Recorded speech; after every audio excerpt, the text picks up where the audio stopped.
자, 오늘은 디모데전서 4장으로 왔습니다. 디모데전서 4장 1절에서부터 5절에 있는 말씀을 통해서 은혜를 나누도록 하겠는데 1절에서 그랬어요.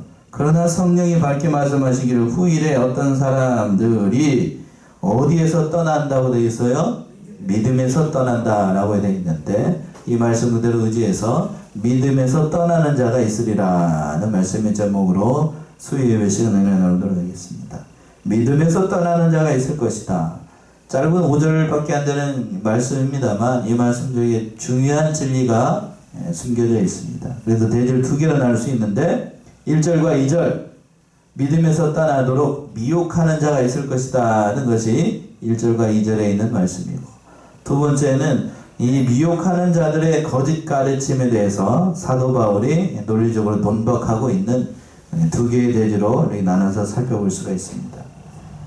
첫 번째, 믿음에서 떠나도록 미혹하는 자가 있게 될 것이다 하는 것이 1절과 2절의 말씀인데, 먼저 1절 한번 보시겠습니까? 1절. 그러나 성령이 밝히 말씀하시기를 후일에 어떤 사람들이 믿음에서 떠나 미혹해 하는 영과 귀신의 가르침을 쫓으리라 하셨으니. 예, 그러나 성령이 밝히 말씀하시기를, 앞에서 지난주에 그랬습니다.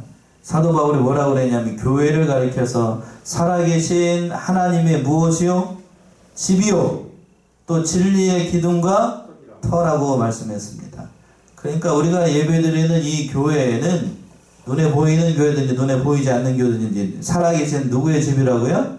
하나님의 집이고 진리의 기둥과 터입니다. 그러니까 하나님이 살아계신 하나님의 집이니까 그 안에서는 어떠한 잡음도 없어야 되겠고 어떠한 그 내부적으로 뭔 잘못된 일이 없어야 될 것인데, 그러나 그 교회 안에서도 인간이 사는 곳이라서 잘못된 게 있을까요? 없을까요? 있습니다. 그 얘기를 그러나 라고 얘기하고 있는 거예요. 그러니까 살아계신 하나님의 교회이고 진리의 기둥과 터이지만, 그러나 우리 부족한 인간들이 있는 곳이라 거기 안에는 배교하는 자들도 있고 또 거짓 그리스도들, 거짓 선지자들, 또 미혹하는 영을 따라서 쫓아가는 그런 사람들이 있게 될 것이다 하는 거예요. 그걸 뭘로 시작을 하고 있냐면 그러나 라는 말로 이렇게 사도 바울이 얘기하고 있는 거예요. 성령이 밝게 말씀하시기를 이렇게 얘기했는데, 말세가 되면 이 성령이 말씀한다는 이 말씀의 근거를 통해서 사도 바울은 자기가 이것을 임의로 말씀한 게 아니라 누구의 가르침을 따라서, 성령의 가르침을 따라서 사도 바울은 이걸 얘기하고 있다는 거예요. 전에도 얘기를 했습니다. 그러니까 사도행전 20장을 한번 가보세요. 사도행전 20장 29절에서부터 31절 한번 봅시다. 사도행전 20장 29절에서부터 31절.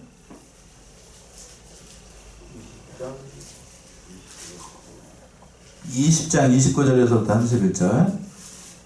내가 떠난 후에 흉악한 이리가 너희에게 들어와서 그 양떼를 아끼지 아니하며, 또한 너희 중에서도 제자들을 끌어 자기를 쫓게 하려고 어그러진 말을 하는 사람들이 일어난 줄을 내가 아노니, 그러므로 너희가 일깨어 내가 3년이나 밤낮 쉬지 않고 눈물로 갓사람을 훈계하던 것을 기억하라. 예, 이 말씀은 사도 바울이 에베소 교회를 떠날 때에 내가 떠나게 되면 어떠한 사람이 온다고요? 흉악한 이리가 일어나게 될 것이다. 그리고 양떼를 아끼지 아니하고 그 어그러진 말을 해가지고 자기를 쫓게 하는 그런 사람들, 거짓 선지자들과 거짓 그리스도들이 일어날 줄을 사도 바울이 알고 있었어요. 거기에서 이런 말했던 것처럼 여기에서도 똑같이 얘기를 하는 거예요. 후일에 어떤 사람들이 믿음에서 떠나는 사람들이 반드시 일어나게 될 것이다 하는 거예요. 후일이라는 얘기는 넓은 의미로 얘기한다라고 하면 먼 미래의 일처럼 얘기합니다만, 그러나 이 후일이라는 얘기는 예수님이 초림한 때로부터 재림하시는 그 시간, 즉 말세에 그 모든 기간에 믿음에서 떠나는 사람들이 많이 일어나게 될 것을 얘기하고 있는 겁니다. 그러니까 그때가 되면, 즉 말세에는 예수 그리스도의 진리의 말씀을 떠나서 사단의 가르침을 쫓아가는 사람들이 많이 일어나게 된다는 거예요. 어떻게 따라가는가? 그 하반절에서 있죠. 어떤 사람들이 믿음에서 떠나 미혹해하는 영과 무슨 가르침을 쫓아가요? 귀신의 가르침을 쫓아갑니다. 미혹해하는 영이라고 하는 건 속이고 거짓말하는 존재, 그 사단의 역사를 따라가는 그 악한 영들을 얘기를 하는 겁니다. 그걸 총칭해서 미혹해하는 영이라고 얘기를 하는 거고, 또 귀신이라고 하는 건 악령을 얘기를 하는 거예요. 성경에서 말하는 개혁성경 번역이 그러는데, 성경에서 얘기하는 모든 귀신은 사람이 죽어서 된 귀신을 말하는 거죠? 그거 아니에요? 예. 그러니까 성경에서 얘기하는 귀신은 사단의 졸개들을 얘기를 하는 거예요. 사단의 졸개들. 그러니까 예전에 우리 교단에서 번역한 바른 성경에는 이걸 악령으로 번역을 했어요. 악령. 그러니까 귀신이라고 얘기를 하니까 그 한국 이게 샤머니즘의 영향력을 받은 이 한국 사람들은 뭐라고 생각하냐면, 귀신 그러니까 사람이 죽어서 천국도 못 가고 지옥도 못 가고 구천을 떠도는 그러한 원혼들이 저기 귀신이라고 생각하는 사람들이 있어가지고 아직도 있어요. 더군다나 믿는 사람들 가운데도 그런 사람들이 있다니까요. 그렇지 않아요? 사람의 영혼은 죽는 무슨 날 믿었으면 어디 가고? 천국 가고, 믿지 않았으면 어디 가고? 지옥 가요. 둘 중에 하나 어디든지 다 가는 거지. 그 사람의 영혼이 구천을 이렇게 막 떠들고 뭐 그런 거 없다고요. 그런 거 없다. 그런 거 아닙니다. 그러니까 성경에서 얘기하는 귀신은 사단의 졸개들을 얘기하는 거, 악령을 얘기하는 겁니다. 악령. 그러니까 달걀 귀신, 목날 귀신, 뭐 이 처녀 귀신 이런 거 없어요. 그런 거 없다고. 그런 거 아니라고요. 그런 거 아니에요. 예. 텔레비에서 기독교 방송에서 어떤 목사가 그렇게 가르치더라고요. 예, 제대로 신앙을 못하니까, 제대로 신앙을 못하고 이상한 소리 하니까 누구한테 그렇게 배웠는지 알 수가 없지만, 성경을 우리말로만 보지 말고 영어로 보거나 헬라 원어로 보게 되면 전혀 다른 말이에요. 전혀 다른 말. 다른 말인데 그걸 모르니까 그렇게 얘기를 하는 거죠. 여기 이해가 되시죠? 이 동영상 보시는 분들, 사람이 죽으면 어디 간다고요? 둘 중에 한 군데예요. 천국에 가거나 어디 가거나 지옥에 가는 거예요. 이 얘기를 하려는 게 아닌데 이 얘기를 먼저 하게 되네. 그러니까 미혹해하는 영이라고 하는 것은, 또 귀신의 가르침을 쫓는다는 건 결국 사단을 쫓아가는 자들이 있다는 얘기예요. 자, 사단을 쫓아가는 자들, 요한계시록에서 이렇게 얘기를 했습니다. 요한계시록 16장 13절에서부터 14절. 또 내가 보매 개구리 같은 새 더러운 영이 용의 입과 짐승의 입과 거짓 선지자의 입에서 나오니 그들은 귀신의 영이라. 기적을 행하여 온 천하 왕들에게 가서 하나님 곧 전능하신 이의 큰 나라에 있을 전쟁을 위하여 그들을 모으더라. 예.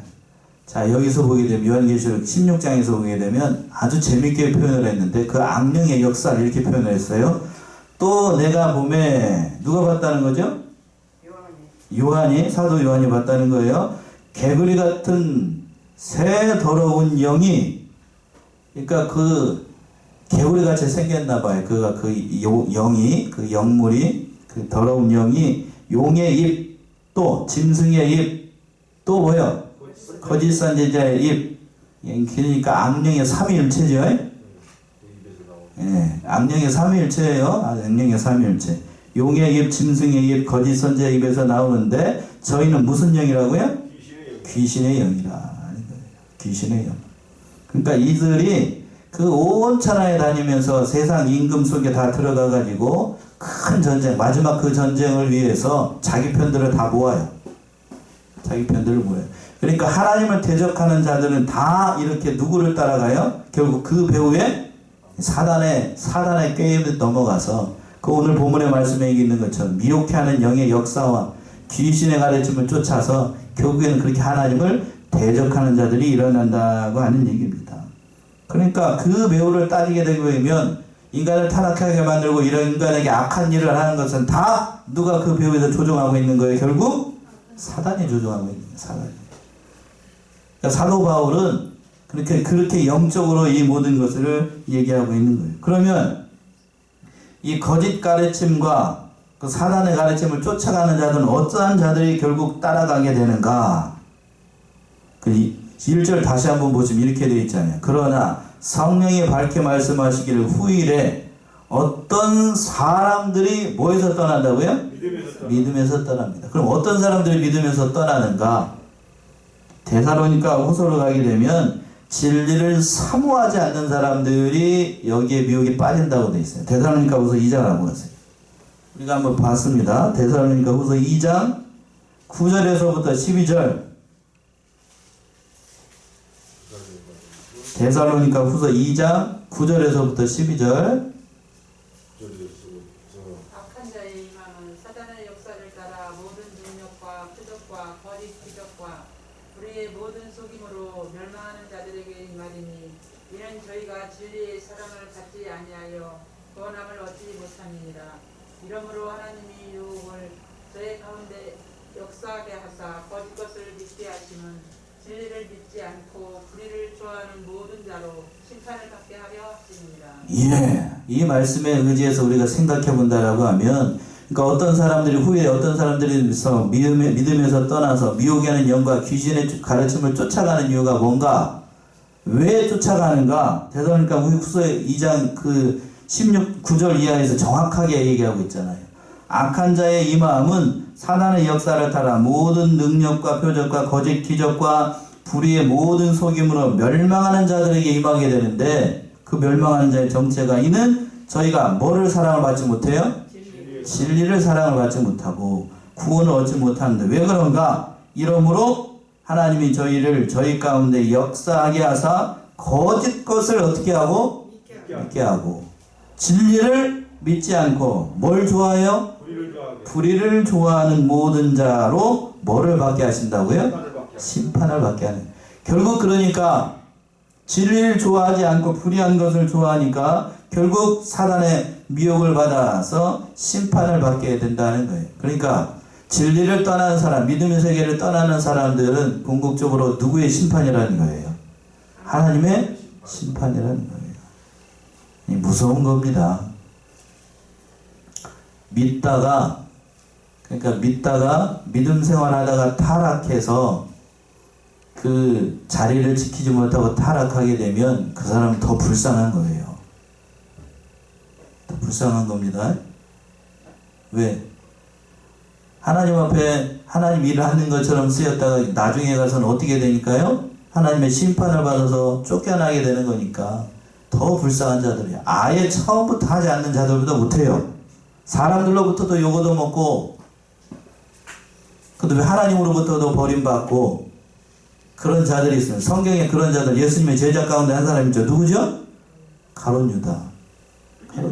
얼마나 불쌍한 자예요. 얼마나 불쌍한 자. 그런 자들이 있어요. 지금 여기서 믿음에서 떠나 미혹의 영과 귀신의 가르침을 쫓아가는 자들은 결국 망하는 길로 가는 거예요. 불쌍한 겁니다. 불쌍한 거. 왜 그렇게 되는가? 그 자들의 행태를, 그 자들의 모습을 2절에서 이렇게 표현을 하고 있어요. 2절 보시면 2절. 자기 양심이 화인 맞아서 의식함으로 거짓말하는 자들이라. 예. 자, 2절 우리 합독합시다. 2절 시작. 자기 양심이 화인 맞아서 외식함으로 거짓말하는 자들이라. 자기 양심이 뭐를 맞았대요? 화인을 맞았습니다. 화인을 맞았어. 그러니까 미혹을 받는 사람들은 양심이 화인을 맞았다라고 되어 있는데, 화인이라고 하는 건 뭐냐면 옛날에 주인이 그 도장을 파가지고 철로 만든 도장이에요. 불을 빨갛게 달궈가지고 노예나 짐승에게 그 이마나 볼기딱에다가 이렇게 도장을 꽝 하고 찍어요. 그럼 어떻게 될까요? 찢어져가지고 빨갛게 달은 거 찢어지게 되니까 딱 떼면 어떻게 되냐면 거기에 이제 암흑의 이름이 써져요. 도장을 찍는다고. 불도장을 찍는다고. 그러니까 그 화인 맞은 자리는 어떻게 되냐면 나중에 아물게 되면, 저도 이제 한번 수술을 해서 아는데, 수술한 자리는 이렇게 사람이 잘 꼬집어도 아픈 걸 몰라요. 감각이 없어져요. 감각이. 저도 이렇게 여기 밑에 한번 했잖아요. 그 자리를 제가 꼬집어도 내 살이 아니야. 그냥 아프지도 않아. 그러니까 화인 맞은 양심이라는 것은 그러니까 불도장을 받았으니 양심 불도장을 받았으니까 양심이 뭐가 없다는 거예요? 감각이 없어. 감각이. 화인 맞은 양심. 그러니까 옆에서 마귀가 와서 나쁜 짓을 해도 이게 진리인지 비진리인지 알지를 못한다는 거예요. 알지를 못해. 그러니까 이런 자들은 참 불쌍한 거예요. 어떤 의미에서 너무 불쌍한 겁니다. 화인 맞은 양심. 참 불쌍한 거예요. 그러니까 처음부터 우리가 삼가 그 믿음의 길을 떠나지 않으려고 애써야 됩니다. 애써야 돼요. 그래서 뭐라고 그랬냐면 2절 하반절에서 그랬죠. 외식함으로 뭐하는 자들이라고 그랬어요? 거짓말하는 자들이다. 양심의 화인을 맞았으니까 결국 그 화인 맞은 양심은 외식함으로 나아가게 되고 뭐를 잘하는 자가 되냐면 거짓말을 잘하는 자가 돼요.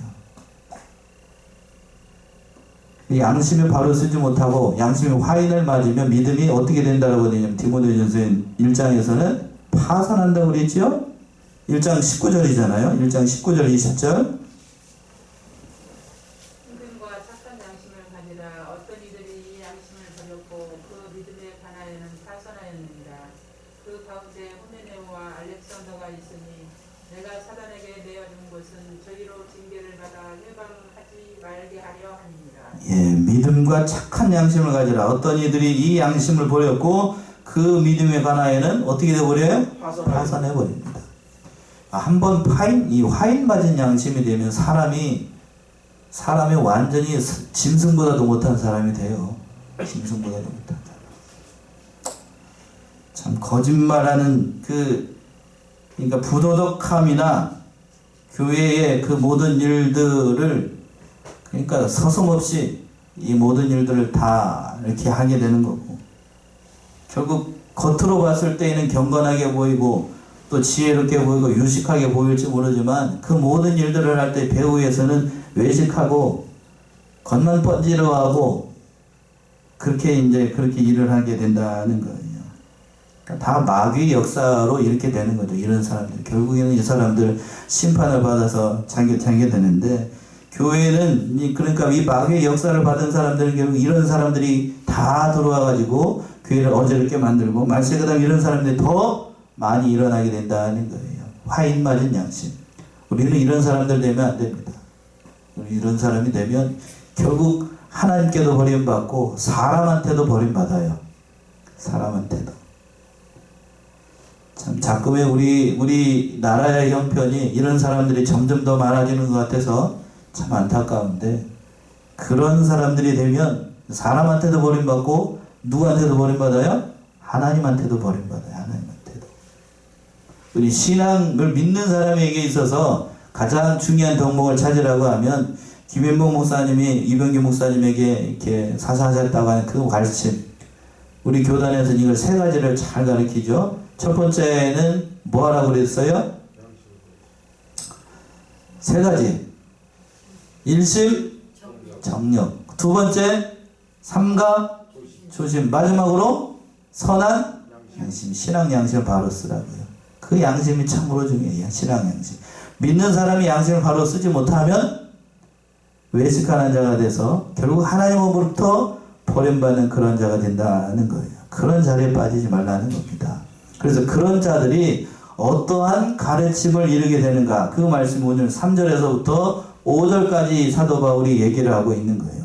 미혹하는 자들의 거짓 가르침이 어떠한 것들이 있을까? 3절 먼저 보시면 혼인을 금하고 식물을 폐하라 할터이나 식물은 하나님이 지으신 바니 믿는 자들과 진리를 아는 자들이 감사함으로 받을 것이니라. 예, 이 미혹해 하는 자들이 뭐라고 얘기를 하고 있냐면 두 가지 얘기했습니다. 여기서 뭐를 금한다고요?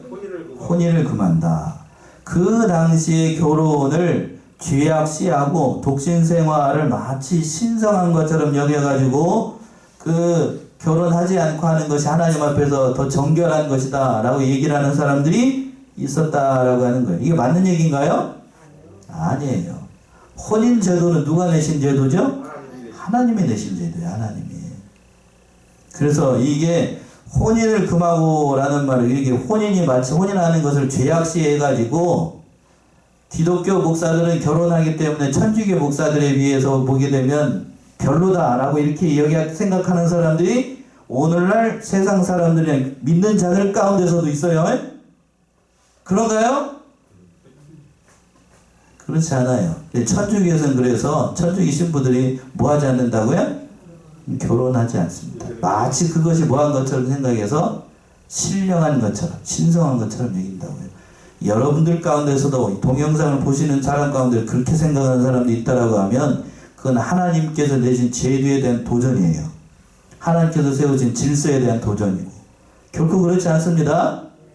결코 그렇지 않아요. 오히려 결혼하지 않고 혼자 사는 게 더 어떤 의미에서 보게 되면 그 사람의 뭐 하기가 쉽냐면 죄 짓기 쉬워요. 죄 짓기 쉽습니다. 그래서 천주교 신부들 같은 경우 뭐를 허용을 하냐면 술, 담배를 허용을 해요. 신부들이. 왜? 남자 혼자서 그 성역을 감당하려다 보니까 인간적인 욕구를 풀 데가 없으니까 뭘로라도 풀라고. 술로라도 풀고 또 뭘로 풀으라고? 그거라도 풀으라고. 그래서 천주교 신부들 가운데에서는 포도주를 그렇게 좋아하는 사람들이 많대요.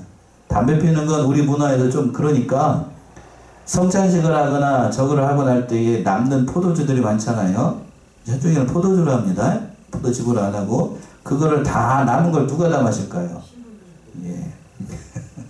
그렇게 한대.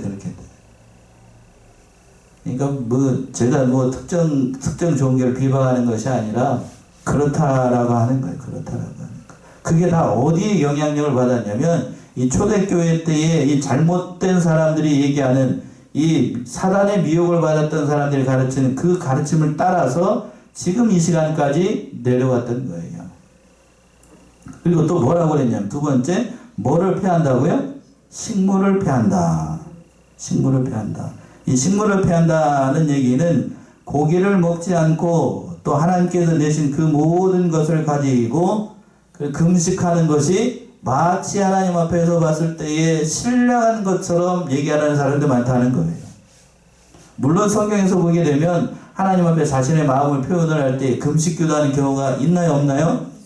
있어요. 예수님께서도 금식기도 했고 또 모세도 시내산에 올라가서 며칠 동안 금식기도 하고 4제일 동안 금식기도 했어요. 그러나 금식을 위한 금식기도는 하나님께서 기뻐하시지 않습니다. 그러니까 저도 젊었을 때 일주일에 한 번 금식기도를 해본 적이 있어요. 어떤 일 때문에. 그런데 3일째 되니까 모든 것이 다 맛있게 보이더라고요. 예? 여러분들 저도 잘 아시니까 제가 목성이 좋다는 거 다 아시잖아요. 그러니까 3일이 지나니까 세상에 그 기어다니는 닭 있잖아요. 닭. 꼭꼭꼭꼭 기어다니는 닭을 저걸 잡아가지고 백숙을 해먹으면 얼마나 맛있을까. 그런 별 생각이 나더라고요. 별 생각이. 진짜. 일주일 지나니까 금요일 저녁이 되니까요. 금요일 저녁이니까 아무 생각이 안 나. 아무 생각이. 그러니까 그걸 하고 난 다음에 제가 깨달은 건 다시는 뭐 하지 않아야 되겠다? 금식기도 하지 않겠다라고 얘기했습니다. 오늘 본문의 말씀은 그 얘기를 하는 거예요. 식물은 누가 내신 거라고요? 하나님이 지으신 바예요. 그러니까 저처럼 이영주 목사님은 그렇게 얘기했어요. 자기도 좀 식탐이 있어가지고 그렇게 얘기하셨어요. 솔직히 얘기하시더라고요. 그냥 진솔하게. 자기도 식탐이 많아가지고 금식기도 자기도 못한대. 그러면서 뭐라고 얘기하셨냐면 자기는 잘 먹고 목사님이 땅땅하시거든요. 잘 먹고 열심히 뛰어다니겠다고. 그게 맞는 거예요. 그게 맞는 거. 그러니까 어줍잖은 다른 사람도 흉내낸다고. 누구 흉내낸다고. 예수님 흉내낸다고. 또 누구 흉내낸다고. 모세 흉내낸다고 쫄쫄 군병하면서 얼굴에 그냥 피골이 상잡혀가지고 기도하는 거 흉내내지 말고 잘 먹고 하나님 앞에 열심히 하는 거. 그걸 하나님께서 기뻐하신다는 거예요. 그래서 그 하반절에서 뭐라고 얘기를 했냐면 진리를 아는 자들이 뭐함으로 받으라고요? 감사함으로 받으라고요. 이 모든 것을 하나님께서 주신 것이다 라고 하는 그러한 진리를 깨달은 사람은 하나님 앞에 모든 것을 감사함으로 받을 거라고요. 그렇지요? 예, 저도 지금 오늘 저녁을 안 먹어가지고 배가 고파요. 그러니까 오늘 이제 집사람이 끝나고 나면은 저녁을 이렇게 맛있게 해주겠죠? 그러면 뭐 하는 마음에 저절로 나올까요? 감사하는 마음이 저절로 나와요. 그러니까 저 집사람이 저 먹는 거 보고 좀 죄송한데 저 먹는 거 보고 누가 안 뺏어 먹으니까 네, 수요일 날만 되면 그래요. 보통의 경우가 밥을 못 먹고 이전했을 때가 많으니까 누가 안 뺏어 먹으니까 천천히 먹으라고. 5분도 안 돼요. 제가 먹는 건. 네. 그러니까 뭐함으로 먹으라 된다고요? 감사함으로. 또 결혼하는 것도 하나님의 은혜예요. 하나님의 은혜. 특별한 경우가 아니면 하나님 앞에서 결혼해야 됩니다. 근데 결혼에 대해서 얘기가 나왔으니까 지금 우리나라 저기 출산율이 0.7명이래요. 0.7명. 한 명도 안 나요. 그러니까 둘이 결혼해가지고 한 명도 안 난다고. 그러니까 지금 작년에 그 인구 우리나라 저기 신생아가 27만 명이 태어났다고 그러는데 27만 명? 참 이제 베이비 붐 세대라고 저도 이제 그 세대 가운데 그때에는 많았어요. 남자들도 많고 여자들 많이 태어나가지고 1960년대에는 약 100만 명이 태어났대요. 100만 명. 근데 지금 2022년도에 우리나라 그 출산율이 얼마가 되냐면 27만 명이니까 몇 분의 1로 줄은 거예요? 25만 명 잡고 4분의 1로 줄었어요. 그러니까 좀 지나게 되면 남자들 군대를 가야 돼. 이 사람들 이제 대학 들어가고 군대를 가야 되는데 좀 지나게 되면 뭐 징집할 사람도 없냐면 군대 갈 사람도 없어요. 그때가 되면 우리나라 그 군대의 그 정규군이 50만인데 50만이잖아요. 남자 저기 육군 저기 현역 병무가 약 1년 반이어가지고 뽑으려고 해도 좀 지나게 되면 뽑을 사람이 없어요. 이리 빠져나가고 요즘도 이리 빠져나가고 저리 빠져나가는데 나중에 가게 되면 징집할 사람도 없다고. 그래서 어떻게 되는가 나중에는 여자도 군대 가야 된다는 소리 곧 나와요. 곧 나온다고. 곧 나와요. 곧. 27만 밖에 안 되는데 거기서 남자만 뽑으면 절반 13만 밖에 안 되잖아요. 어디 군대 수를 어떻게 메울 거예요.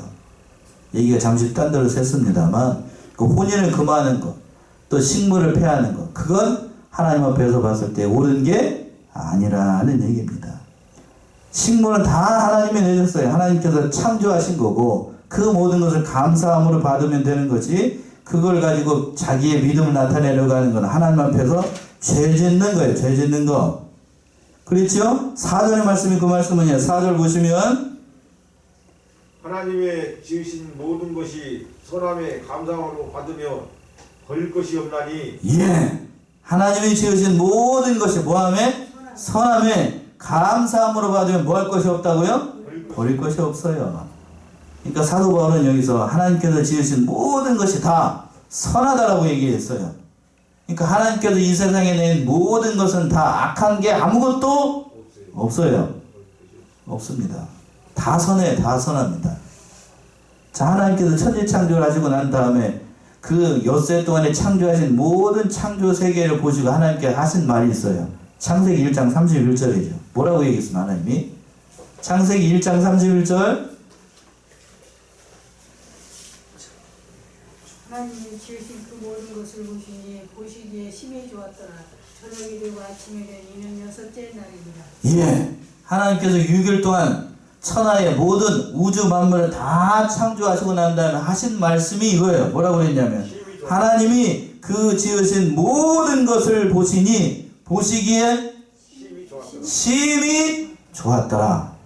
하나님의 관점에서 봤을 때에 매우 좋았다는 거예요. 그냥 좋은 것도 아니고 심히 좋았어요. 심히 좋았어요. 그러니까 이 우주에 있는 모든 것들 다 하나님께서 내신 모든 것은 다 하나님께서 내신 거기 때문에 안 좋은 게 아무것도 없어요. 안 좋은 거. 오히려 하나님의 형상대로 만든 인간이 만든 것 중에 안 좋은 것들이 많죠. 안 좋은 거. 지금 우리 북쪽에 있는 동네에서 지금 요즘 만들어가지고 아주 그냥 난리가 나고 있는데 난리가 나고 있어. 미사일도 쏘고 지금 핵이 완성이 된 것 같아 지금. 그래가지고 그 핵을 저기에다 실어가지고 지금 그 걔들이 뭘 잠수하면서 탄도미사일을 쏜다고 그러는데 예, 이번에 쏴가지고 성공했다고 얘기해요. 잠수하면서 쏘는 탄도미사일이 무서운 이유가 뭔가, 잠수하면서 숨어가지고 부산 앞바다에서 이렇게 쏘면 안 보이는 안 보여. 찾을 수가 없어. 속에 잠긴 찾을 수가 없다. 공중으로 쏘는 것도 이 맞추기가 어려운데, 잠수하면 물속에 있으니까 그걸 탐지할 수도 없고, 그 탄도미사일은 수면 위로 이렇게 바짝 붙어서 와요. 그러니까 레이더로 발견이 안 돼요. 이걸 발견하려고 그러면 그 이제 그 비행기로 해가지고 이렇게 정찰기로 해가지고 계속 이렇게 보고 있어야 되는데, 계속 바라보고 있기가 쉽지 않죠. 예, 뭔 얘기를 하려다가, 사람이 만든 것은 다 하나님 앞에서 봤을 때 좋은 것만 있는 게 아니에요. 그러나 하나님 만든 건 다 뭐하다고요? 선하예요. 감사함으로 받으면 돼요. 볼 게 아무것도 없습니다. 그리고 마지막으로 5절 보시면, 5절. 하나님의 말씀과 기도로 거룩하여짐이니라. 하나님의 말씀과 기도로 거룩해진다. 이거는 이제 이걸 해석함에 있어서 여러 가지로 해석을 합니다만, 그러니까 이게 가장 온당한 성경적인 해석은 뭐냐면, 이 모든 세상의 모든 것은 다 누가 내셨다? 하나님이 내셨다. 이거고 첫 번째. 두 번째, 하나님이 내신 모든 것은 뭐하다? 선하다. 이 두 가지가 전제가 되어 있어야 돼요. 아시겠죠? 하나님이 모든 것을 창조하셨다. 그리고 또 하나님이 내신 모든 것은 뭐하다? 선하다. 그 하나님의 말씀과 인간의 기도로 거룩해진다는 건데, 그 거룩해진다는 것도 인간이 기도했기 때문이 아니고 앞에 전제가 있었죠. 누가 만드셨다고요?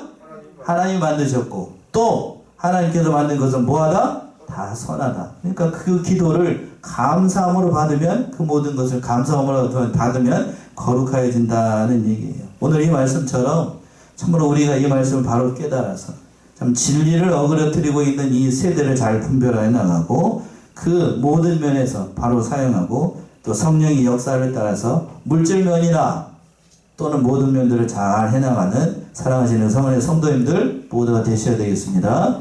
기도하겠습니다.